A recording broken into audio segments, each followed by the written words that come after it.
మహాభారతం అధ్యాయం 15. బకాసురుని వధిస్తున్న భీముడు. పాండవులు ఏకచక్రపురంలో బ్రాహ్మణ వేషంలో నివసిస్తున్నారు. వారు బ్రాహ్మణ వీధిలో బిచ్చమెత్తుకుంటున్నారు. తెచ్చిన ఆహారాన్ని వారి కోసం బెంగతో ఎదురు చూసే తల్లికి ఇస్తున్నారు. వారు సకాలంలో తిరిగి రాకపోతే ఏదైనా ప్రమాదం వాటిల్లిందేమో అని ఆమె ఆందోళన చెందుతుండేది. వారి భిక్ష ద్వారా తెచ్చే ఆహారాన్ని 2 సగభాగాలు చేసేది. ఒక సగభాగాన్ని భీముడికి, మిగతా సగాన్ని మిగతా నలుగురికి పెట్టేది. భీముడు వాయుదేవుడికి పుట్టినవాడు, గొప్ప బలవంతుడు, జఠరాగ్ని ఎక్కువ కలిగినవాడు.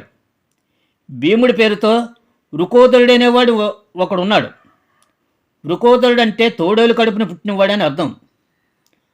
తోడేలు ఎప్పుడూ డొక్కు కడుపుతూనే ఉంటుంది. అది ఎంత తిన్నా దాని ఆకలి తీరదు. భీముడు తృప్తి చెందని ఆకలే ఏకచక్రపురంలో వారికి లభించే కొద్ది ఆహారం. ఆ 2 కలిసి భీముడిని నీరసింపచేసి ఇది తల్లికి వారి అన్నదమ్ములకు చాలా ఆందోళన కలిగిస్తుండేది. కొంతకాలం అయిన తర్వాత భీముడికి ఒక కుమ్మరితో పరిచయం కలిగింది. భీముడు అతడికి మట్టి తవ్వి తెచ్చి ఇస్తుండేవాడు.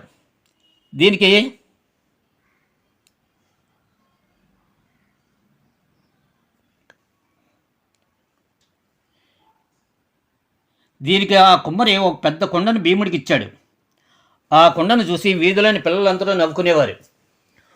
ఒకరోజు మిగిలిన 4 భిక్షకు వెళ్ళగా భీముడు మాత్రం తల్లి వద్దే ఉండిపోయాడు. తాము నివసించిన బ్రాహ్మణి ఇంటిలో నుండి పెద్దగా రోధిస్తున్నట్లు వినిపించింది.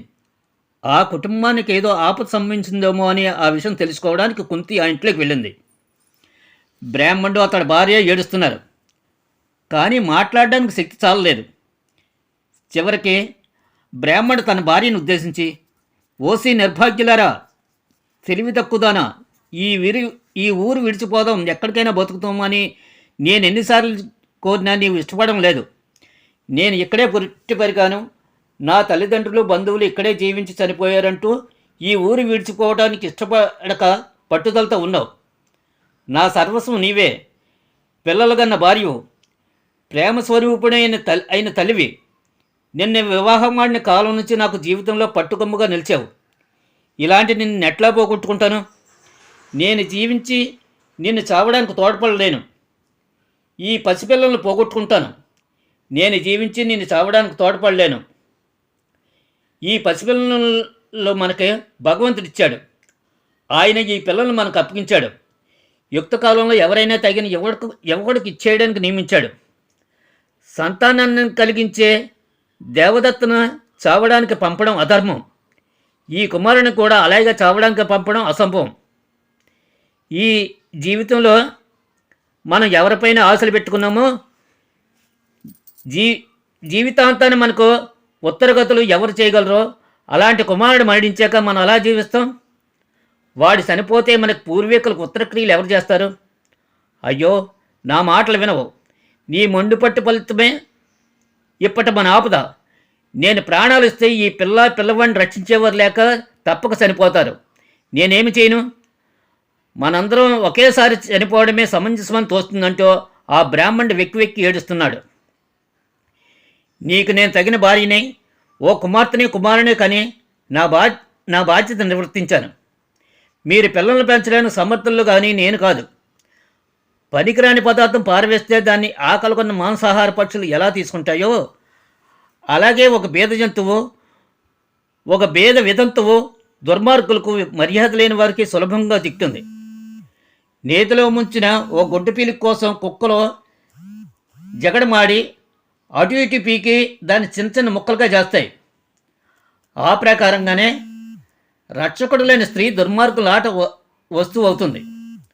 వారితో అటు ఇటు ఈడ్చివేయబడుతుంది. తండ్రి లేని 2 పిల్లలను రక్షించడం నా తరం కాదు. ఆ పిల్లలు నీరులోని మడుగులోని చేప పిల్లలా చనిపోతారు. కనుక నన్ను రాక్షసుడికి ఇవ్వడమే మంచిది. భర్త జీవించుండగా చనిపోయిన భార్య చాలా అదృష్టవంతురాలు. ఈ సంగతి శాస్త్రాల్లో ఉన్నదనే విషయం మీకు తెలిసిందే. కాబట్టి నాకు వీడ్కోలు ఇవ్వండి. పిల్లలను జాగ్రత్తగా చూసుకోండి. మీతో నేను సుఖపడ్డాను. నేను చాలా ఘనకార్యాలు చేశాను. మీ పట్ల నేను మహాభక్తితో వ్యవహరించాను. కనుక నాకు మోక్షం తప్పక లభిస్తుంది. పతివ్రత అయిన స్త్రీకి చావు అనేది భయమే కలిగించదు. నేను చచ్చిన తరువాత మరొకరిని పెళ్లి చేసుకోండి. మీరు ధైర్యంగా ఉండి మీ నవ్వు ముఖాన్ని నా కుమారుడికి చూపించండి. మీరు నన్ను ఆశీర్వదించి రాక్షసుడి వద్దకు పంపండి అని భార్య పలికిన వేదనాభరిత మాటలతో బ్రాహ్మణుడు ఆమెను కౌగిలించుకున్నాడు. ఆమె ప్రేమకు ధైర్యానికి పరవశుడయ్యాడు. చిన్నపిల్లవాడి వల్ల ఏడ్చాడు. కొంతసేపు అయ్యాక కుదుటపడ్డాడు. అవేం మాటలు? నీవు లేకుండా నేను జీవించలేను. వివాహితుడి ప్రథమ కర్తవ్యం భార్యను రక్షించడమే. ప్రేమను కర్తవ్యాన్ని వీడి నిన్ను రాక్షసుడికి ఇచ్చిన తర్వాత నేను బ్రతికి ఉంటే మహాపాపని నిందితుడిని అవుతాను అన్నాడు బ్రాహ్మణుడు. తల్లిదండ్రుల విచారకర సంభాషణ వింటున్న కుమార్తె ఏడుస్తూ, నేను చెప్పేది వినండి. చిన్నదాన్నైనా నేను చెప్పేవి మీరు అనాలి. ఆ తర్వాత ఏది కర్తవ్యాన్ని తోస్తే అలా చేయండి. నన్నే మీరు ఆ రాక్షసుడి వద్దకు పంపండి. నా ఈ శరీరాన్ని త్యజిస్తే మిగతా వారంతా రక్షించబడతారు. ఈ దుఃఖ సాగరాన్ని ఏదటానికి నన్నే తప్పుగా ఉపయోగించుకోండి. మీరిద్దరూ చనిపోయాక ఈ దుష్ట ప్రపంచంలో నేను నా చిట్టి తమ్ముడు రక్షణ లేక త్వరలో చనిపోతాం. మన కుటుంబం అంతా నా చావుతో రక్షించబడుతున్నప్పుడు నా మరణం తప్పనిసరి. మీరు నా మంచిని గురించి ఆలోచించినప్పటికీ మీరు నన్ను రాక్షసుడికి ఇవ్వాల్సిందే అనే కుమార్తె ధైర్యంగా అనడంతో తల్లిదండ్రులు ఆమెను గాఢంగా ఎత్తుకుని ఏడ్చారు. వీరందరూ ఏడుస్తుండగా పసివాడైన కుమారుడు, అమ్మా, నాన్న, అక్క, ఏడవకండి అంటూ ప్రతివారి ఒడిలోనే ఒక్కోసారి కూర్చున్నాడు. తర్వాత ఓ కర్రమొక్క తీసుకుని దాన్ని తిప్పుతూ ముద్దు మూటలతో, నేను ఈ కర్రతో రాక్షసుని చంపుతాను అన్నాడు. పిల్లవాడు కర్రను తిప్పడం, మాట్లాడడం చూసి వారంతా ఆనందించారు. కానీ ఆ తర్వాత మరింత విచారణ మునిగిపోయారు. తాను జోక్యం చేసుకోవడానికి ఇదే సమయాన్ని భావించిన కుంతిదేవి లోనుకొచ్చి వారి విచారానికి కారణం ఏమిటని అడిగింది. ఈ విషయంలో తాను ఏమైనా సాయం చేయొచ్చా అని వారిని ప్రశ్నించింది.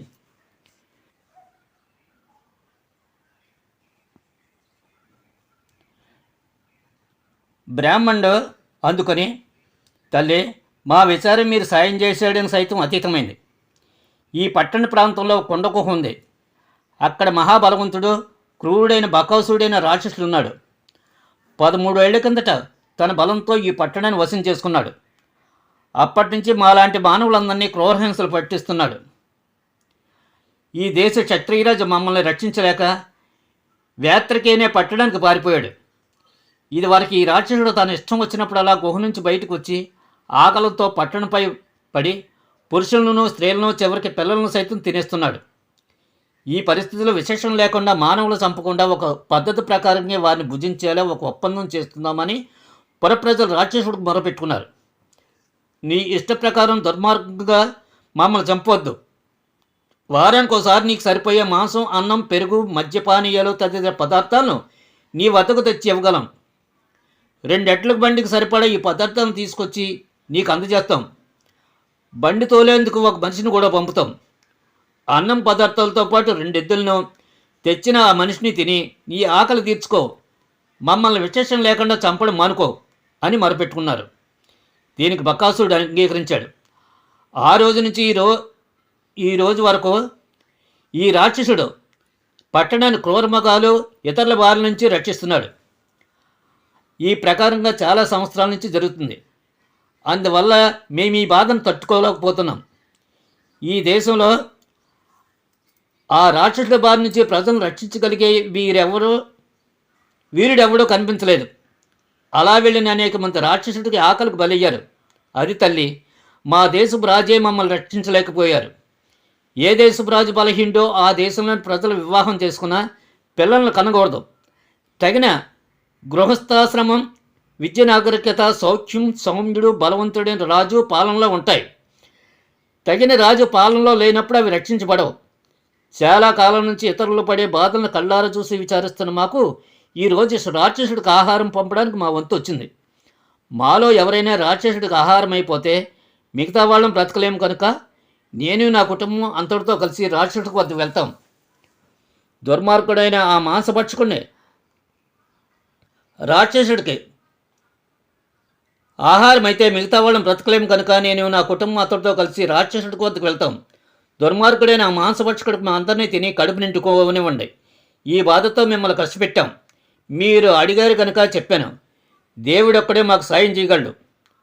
అయితే ఆ ఆశను కూడా వదిలిపెట్టేశామని కుంతీదేవితో అన్నాడు బ్రాహ్మణుడు. అంతా విన్న కుంతి ఈ సమాచారాన్ని భీమసేనుడు చెవిని వేసింది. తిరిగి మళ్ళీ బ్రాహ్మణుడి వద్దకు వచ్చి విచారంతో ఉత్సాహాన్ని పోగొట్టుకోకండి. భగవంతుడు మనందరికీ అతీతుడు. నాకు 5 కుమారులు కలరు. వారిలో ఒకడు బకాసురుడి కన్నం తీసుకుని వెళ్తాడు అన్నది కుంతి. ఈ మాటలు విన్న బ్రాహ్మణుడు ఆశ్చర్యచకితుడయ్యాడు. తుళ్ళిపడ్డారు. తర్వాత విచారగ్రస్తుడై ఇలాంటి పనికి తాను అంగీకరించబోమని చెప్పాడు. ఓ ఈ బ్రాహ్మణోత్తమ, భయపడొద్దు. నా కుమారుడు మంత్రసిద్ధిని పొందినవాడు, మంచి ప్రజ్ఞావంతుడు. వాడు నిశ్చయించగా ఆ రాక్షసుని చెప్తాడు. ఇలాంటి రాక్షసుడు ఎంతోమందిని చంపడం నేను చూశాను. నేను చెప్పిన ఈ విషయం రహస్యంగా ఉంచు. ఇది బయటికి తెలిస్తే నా కుమారుడి ప్రభావం నశిస్తుంది అని అన్నది కుంతి. ఈ సమాచారం దుర్యోధనులకు తెలిస్తే ఈ పని పాండవులు చేసి ఉంటారని తెలుసుకొని తమ ఉనికిని సమాచారాన్ని తెలుసుకోగలుగుతారని కుంతి భావించింది. అందుకే ఈ విషయాన్ని రహస్యంగా ఉంచాలని బ్రాహ్మణుడు కోరింది. కుంతి చెప్పగా విన్న భీమసేనుడు ఎంతో ఉత్సాహాన్ని ఆనందాన్ని ప్రదర్శించారు. మిగతా పాండవ సోదరుల భిక్షతో ఇంటికి వచ్చారు. ఇది వరకు భీమసేనుడి మొహంలో అలాంటి ఉత్సాహం చూడని మిగతా అతని సోదరులు భీముడేదో కార్యానికి సిద్ధపడ్డాడని భావించారు. వెంటనే విషయం ఏమిటని కుంతిని అడిగారు. ఆమె ఆ విషయం అంతా పోసుకొచ్చినట్లు చెప్పింది. యుధిష్ఠిరుడు కలయి చేసుకుని, ఇదేమిటి తొందరతో అనాలోచితంగా చేసిన పనిలా అనిపిస్తుంది. భీముడి బలాన్ని నమ్మి మనం అందరం ఏ చింత భయం లేకుండా నిద్రపోతున్నాం. పంచుకులైన మన శత్రువులను హస్తగతం చేసుకున్న రాజ్యాన్ని భీముడి పరాక్రమంతో తిరిగి పొందాల్సి ఉంది. భీముడి పరాక్రమం వల్ల కదా మనందరం లక్ష్యం నుంచి రాగలిగాం. ప్రస్తుతం మనల్ని రక్షిస్తున్న మున్ముందు మరింత మేలు చేయగలదని ఎవరిపైన ఆశలు పెట్టుకుంటామో అలాంటి భీముడి ప్రాణాలను మీరు ఇప్పుడు ప్రమాద పరిస్థితుల్లో నెడుతున్నారు. మీరు పడ్డ కష్టాలు మీ బుద్ధిని పాడు చేసుకుంటున్నారు అన్నాడు యుధిష్ఠిరుడు. కుంతిదేవి అందుకొని, కుమారులారా, ఎన్నో సంవత్సరాల నుంచి ఈ బ్రాహ్మణుడు ఇంట్లో ఆనందంగా ఉంటున్నారు. ఒకరు సుగుణం ఇతరులతో పొందిన మేలకు ప్రత్యుపకారం చేయడం వల్లనే బయటపడుతుంది. భీముడి శౌర్యం పరాక్రమం గురించి నాకు తెలుసు. అతడి విషయమే నాకేమీ భయం లేదు. మనల్ని వారణావతం నుంచి ఇక్కడ తెచ్చింది ఎవరో, హిడింబాసురుని చంపింది ఎవరో గుర్తుపెట్టుకోండి. కనుక ఈ బ్రాహ్మణ కుటుంబానికి సాయం చేయడం మనం వ్యక్తిత్వ ధర్మం ఉన్నది. పట్టణవాసులు మాంసము తినే పదార్థాలు, పెరుగు, మత్తుని కలిగించే తాగుడు పదార్థాలు ఒక 2 ఎద్దుల బండిపై వేసుకుని బ్రాహ్మణుడి ఇంటికి వచ్చారు. ఆ బండిని తోలుకుని వెళ్లాల్సిన వంతు బ్రాహ్మణుడే కనుక భీముడు ఆ బండిని ఎక్కి రాక్షసుడి కోకు బయలుదేరాడు. బండి రాక్షసుడైన బకాసుడి దగ్గరికి గుహకు కొంత దూరం చేరగానే ప్రజలంతా భీముడి శకటాన్ని వదిలి అపాయం లేని స్థలానికి వెళ్ళారు. బకాసుడి గుహకు ఎదురుగా ఉన్న స్థలం అంతా ఎముకలు, వెంట్రుకలు, రక్తపు ముద్దలు, పురుగులు, చీమలతో నిండి ఉంది. ఇంకా ముక్కలైన చేతులు, కాళ్ళు, తల, కపాలాలు ఉండడంతో వాటి వాసన పసిగట్టి భూమిపైన ఎత్తుగా మాంసాహార పక్షులు, గద్దలు వగైరా ఎగరడం భీముడు చూశాడు. బండిని ఆపాడు. వాటిలోని ఆహార పదార్థాలు తినడం మొదలెట్టాడు. బకాసుడితో యుద్ధం వల్ల ఈ పదార్థాలే పాడైపోతాయి కనుక ముందుగానే తినడం మంచిది. పైగా రాక్షసుని చంపాక వీటిని తినడం సరికాదని మనసులో అనుకున్నాడు. తాను ఆహారం భుజించే సమయం దాటిపోవడంతో రాక్షసుడు గుహ నుంచి బయటకు వచ్చి తేరపార చూశాడు. గుహ ఎదుట స్థలంలో నిలిపివేయబడిన బండిలోని ఆహారాన్ని భుజిస్తూ భీముడు రాక్షసుడు కంటపడ్డాడు. రాక్షసుడికి కోపం తారాస్థాయికి చేరింది. భీముడు రాక్షసుని చూశాడు. చేతనైతే తనతో యుద్ధానికి రావచ్చని గట్టిగా అరిచాడు. రాక్షసుడు భారీ కాయంతో ఎర్ర రంగు జుట్టుతో దట్టమైన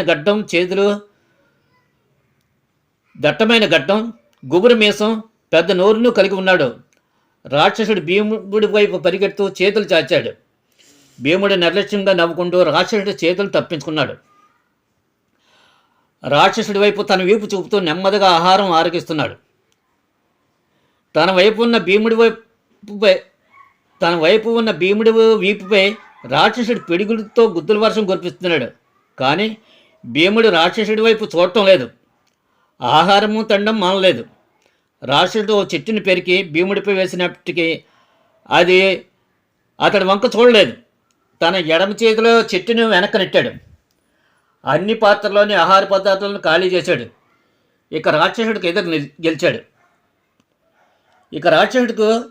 ఎదురుగా నిలిచాడు. వీరిద్దరి మధ్య గొప్ప యుద్ధం జరిగింది. రాక్షసుడితో భీముడు జలగాటమాడుతున్నాడు. రాక్షసుని నేల మీద పడేస్తున్నాడు. మళ్ళీ అతను నిలిపి తిరిగి కొట్టడం చేస్తున్నాడు. చివరికి భీముడు బకాసురుని పడదోసి వాడి మీద కూర్చుని శరీరంలోని ఒక్క ఎముకని విచ్చేస్తున్నాడు. రాక్షసుడు రక్తం కక్కుని బిగ్గరగా అరుస్తూ కుప్పకూలి చనిపోయాడు. భీముడు రాక్షసుడి కళేబరాన్ని పట్టణ సింహద్వారం వరకు ఈడ్చి పడేశాడు. సింహద్వారం వరకు ఈడ్చి పడేశాడు. బ్రాహ్మణుని ఇంటికి వచ్చి స్నానం చేసి శుచి అయ్యాడు. బకాసురుని చంపేసిన విషయం తల్లి కుంతీదేవికి పోసుకొచ్చినట్లు చెప్పాడు. ఆమె సంతోషించింది.